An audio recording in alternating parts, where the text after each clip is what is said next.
अस्सलामुअलैकुम बिस्मिल्लाहिर्रहमानिर्रहीम। प्यारे बच्चों,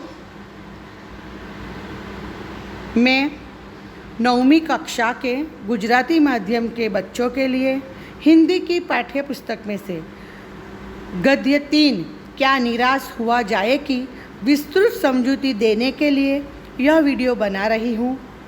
मेरी उम्मीद है कि आप लोगों को मेरा यह वीडियो पसंद आएगा। दोस्तों, गद्य 3 क्या निराश हुआ जाए, जिसके साहित्यकार हैं आचार्य हजारी प्रसाद द्विवेदी। साहित्य प्रकार निबंध। आचार्य हजारी प्रसाद द्विवेदी जी का जन्म सन 1907 में और निधन सन 1979 में हुआ। अब उनके जीवन के बारे में थोड़ा परिचय ले लेते हैं। आचार्य हजारी प्रसाद द्विवेदी जी का जन्म बलिया उत्तर प्रदेश जिले के दुबे का छपरा नामक गांव में हुआ था। पारिवारिक परंपरा अनुसार संस्कृत का अध्ययन शुरू करके उन्होंने हिंदू काशी विश्वविद्यालय से ज्योतिष आचार्य की परीक्षा उत्तीर्ण की। गुरुदेव रविंद्रनाथ के आश्रम में 1940 से 1950 तक हिंदी भवन के निर्देशक रहे। तत्पश्चात काशी हिंदू विश्वविद्यालय वाराणसी एवं पंजाब विश्वविद्यालय चंडीगढ़ में हिंदी विभाग के प्रोफेसर तथा अध्यक्ष पद पर कार्य किया। भारत सरकार ने उन्हें पद्म भूषण की उपाधि से सम्मानित किया। हिंदी साहित्य जगत में द्विवेदी जी एक निबंधकार, उपन्यासकार, समालोचक तथा शोधकर्ता इतिहासकार के रूप में प्रचलित है। अशोक के फूल, विचार प्रवाह, कुटज, कलपलता आदि निबंध संग्रह, बाण भट्ट की आत्मकथा, पुनर्नवा, चारू चंद्र लेख, अनामदास का पौधा, उपन्यास तथा कबीर, सूरदास, हिंदी साहित्य का आदिकाल, साहित्य सहचर, हिंदी साहित्य उद्भव और विकास आदि आलोचना तथा इतिहास ग्रंथ है। अब हम गद्य 3 का सार यानी सारांश देखते हैं कि गद्य में आखिरकार हमें लेखक क्या कहना चाहते हैं।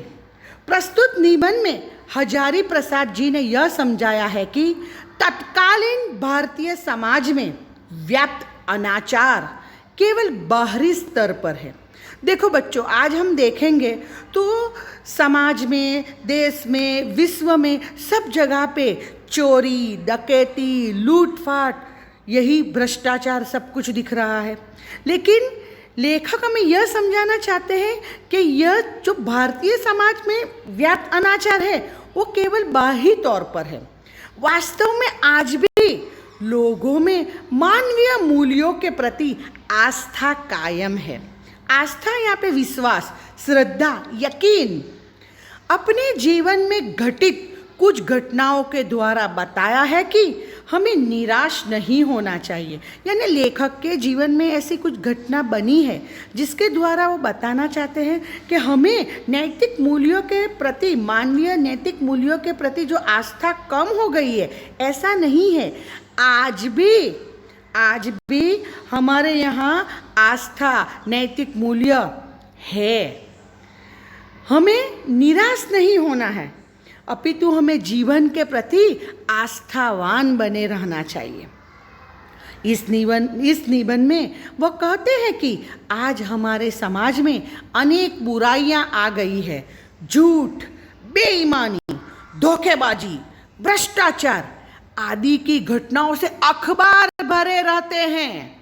लेकिन इसका अर्थ यह नहीं है कि समाज में अच्छी बातें नहीं हो रही है। समाज में अच्छे तत्व आज भी बचे हुए हैं, इसीलिए हमें निराश नहीं होना चाहिए। समझ में आया? आगे बढ़ते हैं। अब हम गद्य की विस्तृत समझूती हासिल करेंगे। गद्य का प्रारंभ होता है, मेरा मन कभी कभी बैठ जाता है। समाचार पत्र में ठगी, डकैती, चोरी, तस्करी और भ्रष्टाचार के समाचार भरे रहते हैं। देखो, मैंने कहा उसी प्रकार कि कभी कभी लेखक का क्या, हम लोगों का मन भी बैठ जाता है, क्योंकि जब भी हम समाचार पत्र यानी न्यूज़पेपर खोलेंगे तो उसमें ठगी, डकैती, चोरी, तस्करी, भ्रष्टाचार, पता नहीं सब ऐसे ही न्यूज़ भरे हुए रहते हैं। आरोप प्रत्यारोप, यानी कोई किसी के ऊपर आरोप कर रहा है, आरोप के जवाब में प्रति आरोप कर रहा है। ऐसा कुछ वातावरण बन गया है कि लगता है देश में कोई ईमानदार आदमी ही नहीं रह गया है। हर व्यक्ति संदेह की दृष्टि से देखा जा रहा है। संदेह यानी शंका, हर एक व्यक्ति को शंका की नजरों से देखा जा रहा है। जो जितने ही ऊंचे पद है उनमें उतने ही अधिक दोष दिखाए जाते हैं। यानी जितना ऊंचा जिसका पद, उसके अंदर अधिक से अधिक दोष, ऐसा ही हमारे समाज में दिखाया जा रहा है। यह तो गलत है ना। एक बहुत बड़े आदमी ने मुझसे एक बार कहा था कि इस समय सुखी वही है जो कुछ नहीं करता। जो कुछ भी करेगा उसमें लोग दोष खोजने लगेंगे। आज वातावरण ही ऐसा है कि जो कुछ नहीं करता है वो सुखी है, और अगर कोई नई चीज करेगा, कुछ अच्छी चीज का प्रारंभ करेगा, बस सब लोग उसमें दोष ही खोजने लगेंगे। इसके सारे गुण भुला दिए जाएंगे और दोषों को बढ़ा चढ़ा कर दिखाया जाने लगेगा। समझ में आता है? सारे गुण भूल जाएंगे। वो बोलते हैं ने गुजराती में एक कહેવत છે, તમે 1000 સારા વારા ન્યારા કાર્ય કરો પણ તમારી એક ભૂલ ડંકેની ચોટ પર લાગશે। ખબર પડે છે? એટલે કે તમે એક ભૂલ કરશો તો બધા તમારા સારા ગુણ ધોવાઈ જશે। અહીંયા તો એવી હાલત છે કે બધા, मतलब क्या, यहाँ पे ऐसी हालत है कि सब सारे गुण भुला दिए जाते हैं और सबके दोषों को ही बढ़ा चढ़ा कर बाहर दिखाया जाता है। दोष किसमें नहीं होते। यही कारण है कि हर आदमी दोषी अधिक दिख रहा है। जो हमारे अंदर आदत आ गई है कि इसको उसको हर किसी के अंदर हम दोष ढूंढते रहते हैं, इसी कारण हमें सब में दोष ही दोष दिखाई देता है। गुणी कम या बिल्कुल ही नहीं है। स्थिति अगर ऐसी रही तो निश्चित ही चिंता का विषय है। समझ में आया? अगर हम अच्छे लोगों को अप्रिशिएट नहीं करेंगे, हमेशा बुराई दोषी देखा करेंगे, तो वास्तव में हमारे देश के लिए, हमारे समाज के लिए यह एक चिंता का विषय है। क्या यही भारतवर्ष है? यानी कि क्या यह हमारा भारत देश है जिसका सपना तिलक और गांधी ने देखा था? रविंद्रनाथ ठाकुर और मदन मोहन मालवीय का महान संस्कृत सभ्य भारतवर्ष किसी अतीत के गह्वर में डूब गया है। अतीत यानी भूतकाल, पास्ट, गह्वर यानी गड्ढा, यानी हमारे जो बड़े बड़े नेताओं ने जो हमारे संस्कृत भारतवर्ष का जो सपना देखा है, क्या वो हमारा सुसंस्कृत भारतवर्ष किसी भूतकाल में, किसी अतीत के गड्ढे में डूब गया है? आर्य और द्रविड़, हिंदू और मुसलमान, यूरोपीय और भारतीय आदर्शों की मिलन भूमि महामानव समुद्र क्या सूख ही गया है? यानी कि हमारे भारत देश में कितनी प्रजाति आई और जिसने हमारे देश को अपना लिया, जैसे कि द्रविड़, हिंदू, मुसलमान, यूरोपीय और भारतीय, और ये सब की मिलन भूमि हमारा भारत देश है, जिसे महामानव समुद्र भी कहा जा सकता है। तो क्या वो सूख गया है? मेरा मन कहता है ऐसा हो नहीं सकता। हमारे महान मनुष्यों के सपनों का भारत है और रहेगा। मेरा मन कहता है नहीं, ऐसा नहीं हो सकता। हमारे ज्ञानी लोगों ने जिस भारत का सपना देखा है, यस, यह हमारा भारत है और रहेगा। यह सही है कि इन दिनों कुछ ऐसा माहौल ही बन गया है कि ईमानदारी से मेहनत करके जीविका चलाने वाले निरह और भोले भाले श्रमजीवी पिस रहे हैं। समझ में आया? लेखक कहना चाहते हैं कि अभी ऐसा माहौल ही बन गया है कि जो ईमानदार है, जो मेहनत करता है, मेहनत करके अपनी आजीविका चलाता है, यानी कि अपने जीवन का निर्वाह करता है, वैसे नीरी यानी निर्दोष, भोले भाले, श्रमजीवी यानी मेहनत करने वाले लोग पिस रहे हैं और झूठ तथा फरेब का रोजगार करने वाले फल फूल रहे हैं।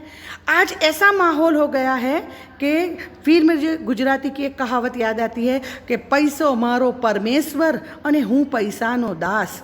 आज जो लोग झूठ बोलते हैं, फरेब से रोजगार कमाते, वे फल फूल रहे हैं, बराबर, और मेहनत करने वाले बेचारे पिस रहे हैं। ईमानदार को मूर्खता का पर्याय समझा जाने लगा है, यानी जो जितना ईमानदार है उसकी ईमानदारी को मूर्ख कहते हैं कि ये तो मूर्ख है। फुजूल में राजा हरिश्चंद्र की औलाद है, ये तो मूर्ख व्यक्ति है, ये ईमानदारी अभी चल नहीं रही है। सच्चाई केवल बीरू और बेबस लोगों के हिस्से में पड़ी है। बीरू यानी क्या? डरपोक। और बेबस लोगों के हिस्से में सच्चाई पड़ी हुई है। ऐसी स्थिति में जीवन के महान मूल्यों के बारे में लोगों की आस्था ही हिलने लगी है।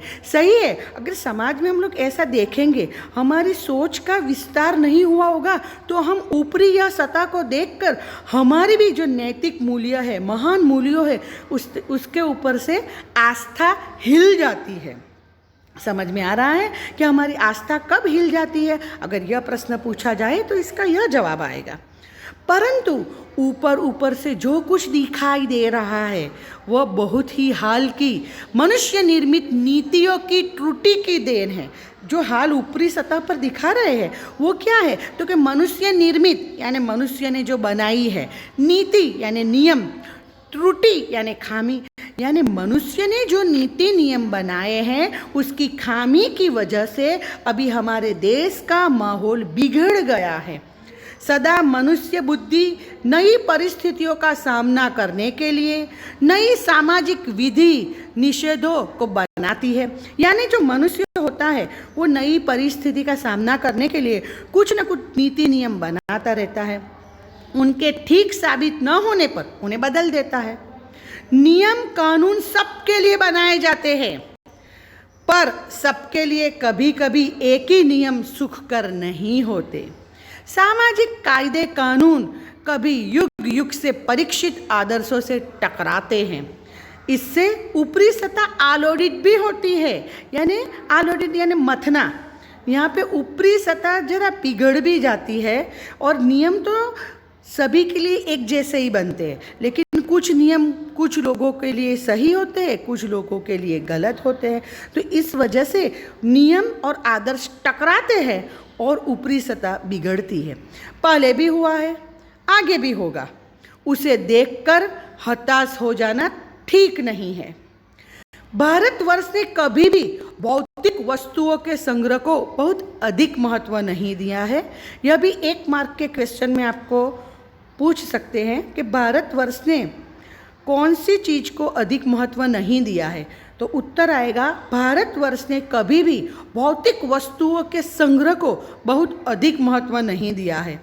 उसकी दृष्टि से मनुष्य के भीतर जो महान आंतरिक तत्व स्थिर भाव से बैठा हुआ है वही चरम और परम है।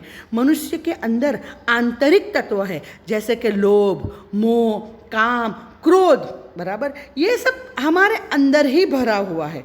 लेकिन हमारे अंदर जो चरम है, वो परम है, वो हमारा आंतरिक तत्व स्थिर भाव से बैठा हुआ है। लोभ, मोह, काम, क्रोध आदि विकार है जो मनुष्य के स्वाभाविक रूप से विद्यमान है। यानी ये सब चीज़ हमारे अंदर नेचुरली है।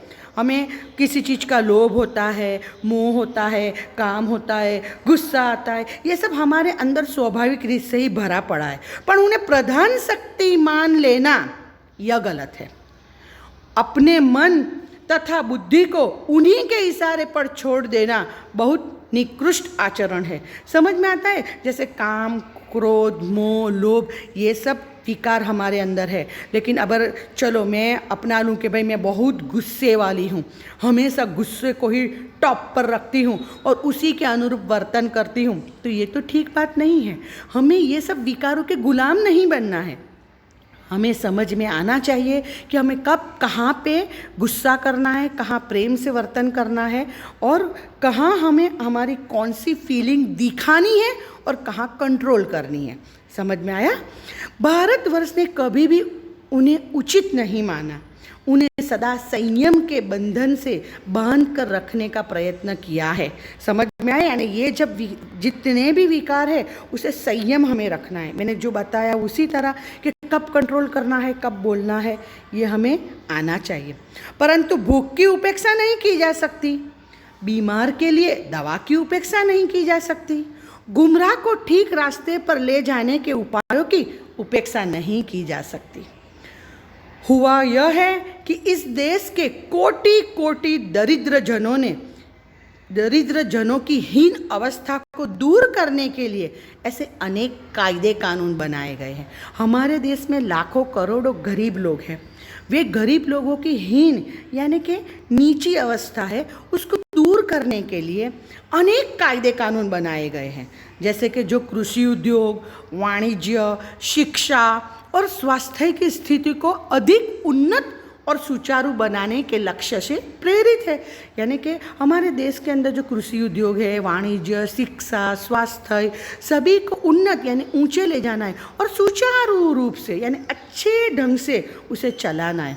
परंतु जिन लोगों को इन कार्यों में लगना है उनका मन हर समय पवित्र नहीं होता है। समझ में आता है? क्योंकि जो एक कायदे बना रहे हैं उनका मन हर समय पवित्र नहीं होता। प्रायः वे ही लक्ष्य को भूल जाते हैं और अपने ही सुख सुविधा की ओर ज़्यादा ध्यान देने लगते हैं। यहाँ पे आ गया स्वार्थी व्यक्ति। हमारा जो स्वार्थ होता है, अंदर छुपा हुआ होता है, वो हमें यह प्रवृत्ति करने से रोक लेता है, नीति नियमों का पालन करने से रोक लेता है और इसी वजह से देश में कायदे कानून बिक जाते हैं।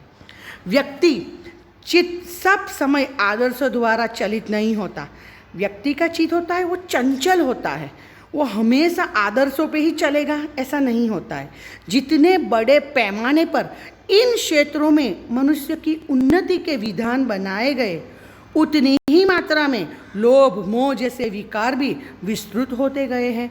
बोलते नहीं, एक नियम बनता है तो 100 छटकबारी निकलती है। तो ऐसा ही है यहाँ पे कि भाई जितने बड़े पैमाने पर नियम बनाए जाते हैं, उतने ही बड़े पैमाने में लोभ मोह जैसे विकार विकास ले लेते हैं।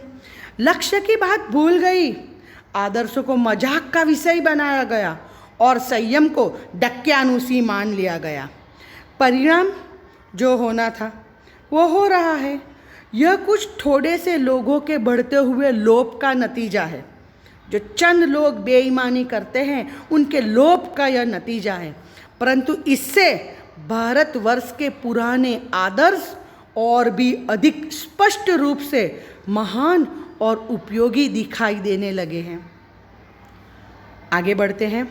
भारतवर्ष सदा कानून को धर्म के रूप में देखता आ रहा है। यानी कि भारतवर्ष में हमेशा टॉप पर कुछ है मनुष्य के जीवन में तो वो धर्म है, कानून दूसरे पैमाने पर है। आज एकाएक कानून और धर्म में अंतर कर दिया गया है। धर्म को धोखा नहीं दिया जा सकता, कानून को दिया जा सकता है। यही कारण है कि लोग धर्म भीरू है।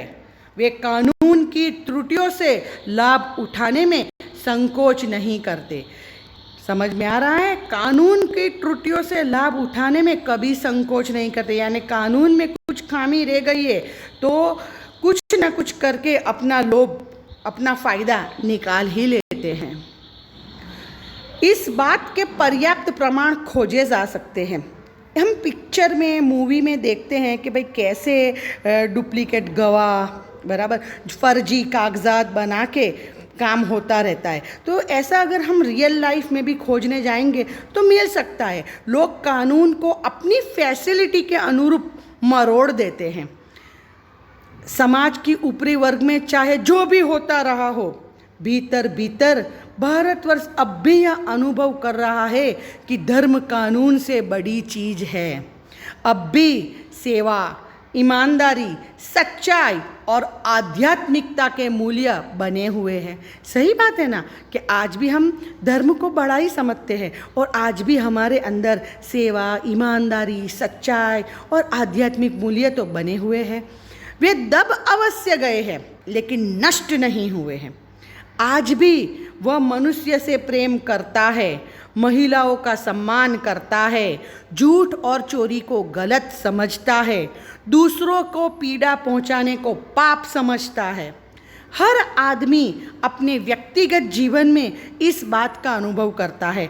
सही है ना, इंसान एक जैसा तो नहीं है। अगर उसके अंदर बुराई है तो अच्छाई भी है। अच्छाई थोड़ी दब गई है लेकिन नष्ट नहीं हुए।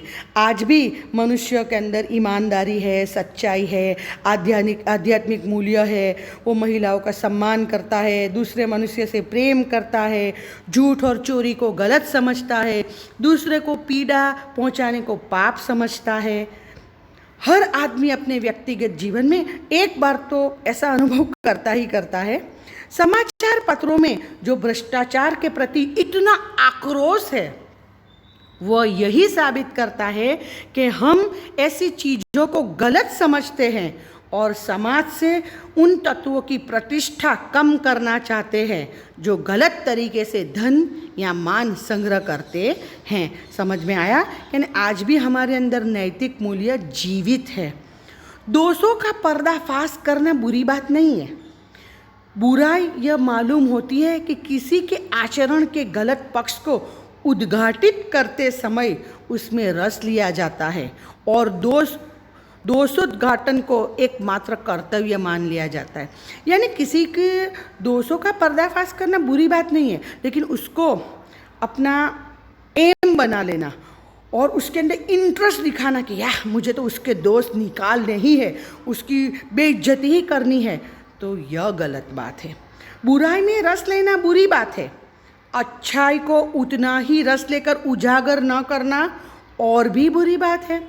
यानी हम बुराई का तो साथ नहीं देते, लेकिन कभी कभी क्या करते हैं, किसी की अच्छाई के ऊपर भी हम उसको अप्रिशिएट नहीं करते, उसको बाहर नहीं लाते, तो ये बहुत बुरी बात है। अगर कोई कुछ अच्छा करता है तो उसकी तारीफ भी करो। सैकड़ों घटनाएं ऐसी घटती है जिन्हें उजागर करने से लोग चित्त में अच्छाई के प्रति अच्छी भावना जागती है।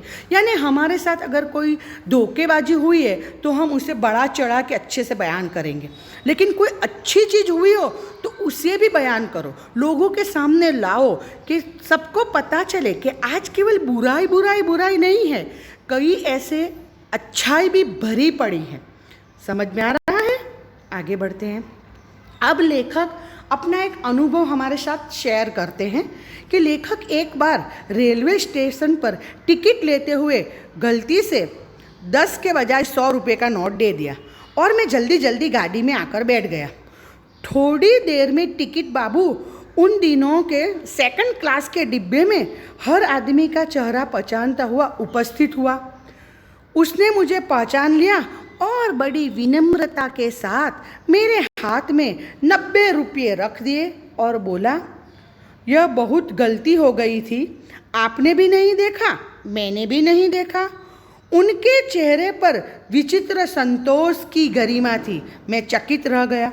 देखा, यह पहला अनुभव कि भाई लेखक ने गलती से 100 रुपये दे दिए, लेकिन वो अच्छा बंदा आया, टिकट बाबू आए लेकर सेकंड क्लास के डिब्बे में आए और सबके चेहरे पहचानते हुए लेखक के पास आ गए और उन्हें लेखक को कहा कि मेरी गलती हो गई, आपने भी नहीं देखा, मैंने भी नहीं देखा, और बड़े प्यार से लेखक को उनके 90 रुपये लौटा दिए। तब उसके चेहरे पर विचित्र संतोष, संवत्तातोष की गरिमा थी, यानी उसके चेहरे पर सुकून था। लेखक चकित ही रह गए। कैसे कहूँ कि दुनिया में सच्चाई और ईमानदारी लुप्त हो गई है। वैसी अनेक अवांछित घटनाएं भी हुई है, परंतु यह एक घटना ठगी और वंचना की अनेक घटनाओं से अधिक शक्तिशाली है। यानी यह एक अनुभव है और दूसरा भी एक और अनुभव लेखक को हुआ है, जिससे पता चलता है कि केवल हमारे देश में ऊपरी सतह आलोड़ित हुई है, बाकी लोगों के अंदर आज भी नैतिक मूल्य भरे पड़े हैं। एक बार मैं बस यात्रा कर रहा था, मैं यानी लेखक आचार्य हजारी प्रसाद द्विवेदी जी। मेरे साथ मेरी पत्नी और 3 बच्चे भी थे। बस मैं कुछ खराबी थी। किस में कुछ खराबी थी? बस में कुछ खराबी थी। रुक रुक कर चलती थी। गंतव्य से कोई 5 मील पहले ही एक निर्जन सुनसान स्थान में बस ने जवाब दे दिया। गंतव्य यानी जहाँ पहुँचना है वह जगह, डेस्टिनेशन यानी जहाँ पहुँचना था उससे 5 मील पहले ही निर्जन यानी सुनसान जगह में बस ने जवाब दे दिया, यानी बस बंद पड़ गई, रुक गई। रात के कोई 10 बजे होंगे। बस में यात्री घबरा गए। कंडक्टर ऊपर गया और एक साइकिल लेकर चलता बना। लोगों को संदेह हो गया कि हमें धोखा दिया जा रहा है। बस में बैठे लोगों ने तरह तरह की बातें शुरू कर दी। किसी ने कहा यहाँ डकैती होती है, 2 दिन पहले इस तरह एक बस को लूट लिया गया था। परिवार सहित अकेला मैं ही था। बच्चे पानी पानी चिल्ला रहे थे। पानी का कहीं ठिकाना न था। ऊपर से आदमियों का डर समा गया था। कुछ नौजवान ने ड्राइवर को पकड़कर मारने पीटने का हिसाब बनाया। ड्राइवर के चेहरे पर हवाइयाँ उड़ने लगी, तो डरने लगा बेचारा। लोगों ने उसे पकड़ लिया। वह बड़े कातर ढंग से मेरी ओर देखने लगा था। कातर ढंग से यानी भयभीत होकर लेखक की ओर देखने लगा था। हम लोग बस का कोई उपाय कर रहे थे। बचाइए, ये लोग मारेंगे। डर तो मेरे मन में भी था, पर उसकी कातर मुद्रा देखकर मैंने यात्रियों को समझाया कि मारना ठीक नहीं है। परंतु यात्री इतने घबरा गए कि मेरी बात सुनने को तैयार ही नहीं हुए। कहने लगे, इसकी बातों में मत आइए, धोखा दे रहा है। कंडक्टर को पहली डाकू से यहाँ भेज दिया गया है। सबको लगा कि वो एक तो साइकिल लेके चला गया, दूसरा इसको पकड़ लिया, इसने 100% लग रहा है कि डाकुओं ने इसे भेजा है, ये पहले से आ गया है, अब डकैती होने ही वाली है। सब डरने लगे। मैं भी बहुत भयभीत था, पर ड्राइवर को किसी तरह मार पीट से बचा लिया। 1.5-2 घंटे बीत गए। मेरे बच्चे भोजन और पानी के लिए व्याकुल यानी कि बेचैन हो गए थे। मेरी पत्नी की हालत बुरी थी। लोगों ने ड्राइवर को मारा तो नहीं, पर उसे बस से उतार कर एक जगह घेर कर रखा। कोई भी दुर्घटना होती है तो पहले ड्राइवर को समाप्त कर देना उन्हें उचित जान पड़ा। यह गिड़गिड़ाने का कोई विशेष अवसर नहीं पड़ा। इसी समय क्या देखता हूँ कि एक खाली बस चली आ रही है और उस पर हमारा बस कंडक्टर भी बैठा हुआ है। उसने आते ही कहा, अड्डे से नई बस लाया हूँ, इस पर बैठिए। वह बस चलाने लायक नहीं है। फिर मेरे पास एक लोटे में पानी और थोड़ा दूध लेकर आया और बोला, पंडित जी, बच्चों का रोना मुझसे देखा नहीं गया, वहीं दूध मिल गया, थोड़ा लेता आया। यात्रियों में फिर जान आई। सब ने उसे धन्यवाद दिया, ड्राइवर से माफ़ी मांगी और 12 बजे से पहले ही सब लोग बस अड्डे पहुंच गए। कैसे कहूँ कि मनुष्यता एकदम समाप्त हो गई है? कैसे कहूँ कि लोगों में दया माया रह ही नहीं गई है? जीवन में न जाने कितनी ऐसी घटनाएं हुई है जिन्हें मैं भूल नहीं सकता। समझ में आया? ठगी भी गया हूँ, धोखा भी खाया है, परंतु बहुत कम स्थलों पर विश्वासघात नाम की चीज़ मिलती है। केवल उन्हीं बातों का हिसाब रखो जिनमें धोखा खाया है, तो जीवन कष्टकर हो जाता है। यानी जीवन में अगर कोई अवांछित घटना बन गई है तो उसमें से कुछ अच्छी बात सीख के आगे बढ़ जाओ, उसका हिसाब मत रखो, जो जीवन कष्टकर हो जाएगा। परंतु ऐसी घटनाएं भी बहुत कम नहीं है जब लोगों ने अकारण सहायता की है, निराश मन को ढाढ़स दिया है। ढाढ़स बांधना यानी तसल्ली दी है और हिम्मत बंधाई है। कविवर रविंद्रनाथ टैगोर ने अपने एक प्रार्थना गीत में भगवान से प्रार्थना की है कि संसार में केवल नुकसान ही उठाना पड़े, धोखा ही खाना पड़े, तो ऐसे अवसरों पर भी है प्रभो मुझे ऐसी शक्ति दो कि मैं तुम्हारे ऊपर संदेह न करूं। यानी जीवन में हमें धोखे भी मिलेंगे, प्रॉब्लम भी आएंगी, लेकिन इसका मतलब ये नहीं है कि हमें ईश्वर के ऊपर से आस्था उठा देनी है। और यहाँ पे देखो, इतने बड़े कविवर रविंद्रनाथ ठाकुर ने अपने प्रार्थना गीत में क्या कहा है कि हे प्रभु, बराबर, प्रार्थना गीत में कहा है कि एक संसार में केवल नुकसान उठाना पड़े, धोखा खाना पड़े, तब भी ऐसे अवसरों पर मुझे ऐसी शक्ति देना कि मैं कभी तुझ पर शक ना करूं। मनुष्य की बनाई विधियां गलत नतीजे तक पहुंच रही है तो उन्हें बदलना होगा। वस्तुतः आए दिन इन्हें बदला ही जा रहा है, लेकिन अब भी आशा की ज्योति बुझी नहीं है। महान भारतवर्ष को पाने की संभावना बनी हुई है और बनी रहेगी। मेरा मन निराश होने की जरूर नहीं है।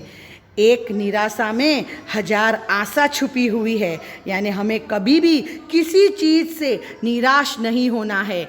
Always be positive. ओके मेरे प्यारे बच्चों, मुझे उम्मीद है कि आपको मेरा यह वीडियो अच्छा लगा होगा। अगर आपको मेरा यह वीडियो अच्छा लगा हो तो प्लीज़ मेरी चैनल को लाइक कीजिए और शेयर कीजिए। और हाँ, अभी तक आपने मेरे चैनल को सब्सक्राइब न किया हो तो प्लीज़ सब्सक्राइब भी कर दीजिए। नए वीडियो के साथ जल्द ही मिलेंगे। तब तक के लिए मुझे अलविदा कहिए। अल्लाह हाफिज़।